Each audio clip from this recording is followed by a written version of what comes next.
దేవుని నామానికి స్తోత్రాలు. మా ఊరు పిడుగురాళ్ళ మండలం జానపల్లి మాది. ఏం జరిగిందంటే ఉన్నపాటుగా మా ఆయన బయలుదేరి మేస్త్రి, మేము పని చేసుకొని కూలి చేసుకొని బ్రతికేవాళ్ళం. చర్చికి రాకుండా వచ్చి ఇద్దరం బాప్తీసం తీసుకున్నామనే కానీ కొన్నాళ్ళు వచ్చిన కానీ కొన్నాళ్ళు చర్చికి రాలేదు. అయితే ఉన్నపాటుగా ఉండి ఆయనకు ఒంట్లో సడన్గా బాగోలేదు. ఏమైందంటే గ్యాస్ ట్రబుల్లో ఏమైనా ఉందేమని పెద్ద స్కానింగ్ డాక్టర్ కాడికి వెళ్ళినాం. డాక్టర్ కాడికి వెళ్తే అన్ని చెకప్లు చేసినాం. అసలు ప్రాబ్లం ఉంది. ఆహారం అనేది అసలుకి తినట్లేదు.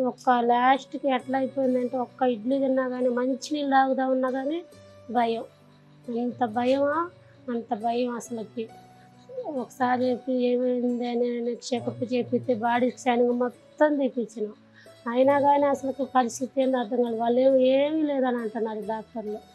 అయితే అన్ని స్కానింగ్లు బాడీ స్కానింగ్ మొత్తం తీపిచ్చినా కానీ అమ్మ ఏమీ లేదంటున్నారు. గ్యాస్ ట్రబుల్ చిన్నగా ఉంది, మెడిసిన్ వాడుకోమన్నారు. మెడిసిన్ వాడినా కానీ మెడిసిన్ వాడిన ఇంకా ఎక్కువ అవుతుంది. అసలు అన్నం తినటం అస్సలు లేదు అసలుకి. తలకాయ నొప్పి, గుండెల్లో బరువుగా ఉంది, ఆకారం కానొస్తుంది, పొట్టలో సూదులు పెట్టి కూర్చున్నట్టుంది, గుండెల్లో గుచ్చుకుంటున్నట్టుంది. అసలు ఇద్దరు పిల్లల్ని చూసి ఏడ్చేవాడు. శాలల్లో నేను అసలు నాకు చచ్చిపోవాలనిపిస్తుంది. నాకేం అర్థం కాలేదు. అసలుకి పరిస్థితి ఏందో అర్థం కాలేదు. అసలుకి ఒకటే మెడల నొప్పులు అంటాడు, తలకాయ నొప్పి అంటాడు, ఒకసారి కాళ్ళు గుంజుతున్నాయి అంటాడు. ప్రార్థన అంటేనే నేను రాను అంటాడు. తండ్రి ప్రభు, మరి నువ్వే ఉన్నావు తండ్రి, మరి నువ్వు సర్వాధికారి, నీకు సమస్తం తెలిసి ఎందరో జీవితాలు నువ్వు అద్భుతాలు చేసినావు. మా జీవితంలో అద్భుతాలు చేయండి, బ్రతికితే నా భర్త ఈ సేవ చేస్తాడయ్యాడని నేను చెప్పి ఉన్నా. అయితే ఒక వేరే సహోదరి వచ్చి మా అగ్ని మినిస్ట్రీకి వెళ్తే మరి చాలా స్వస్థతలు జరిగినాయి కొంతమందికి, అమావాస్య ప్రార్థన అని.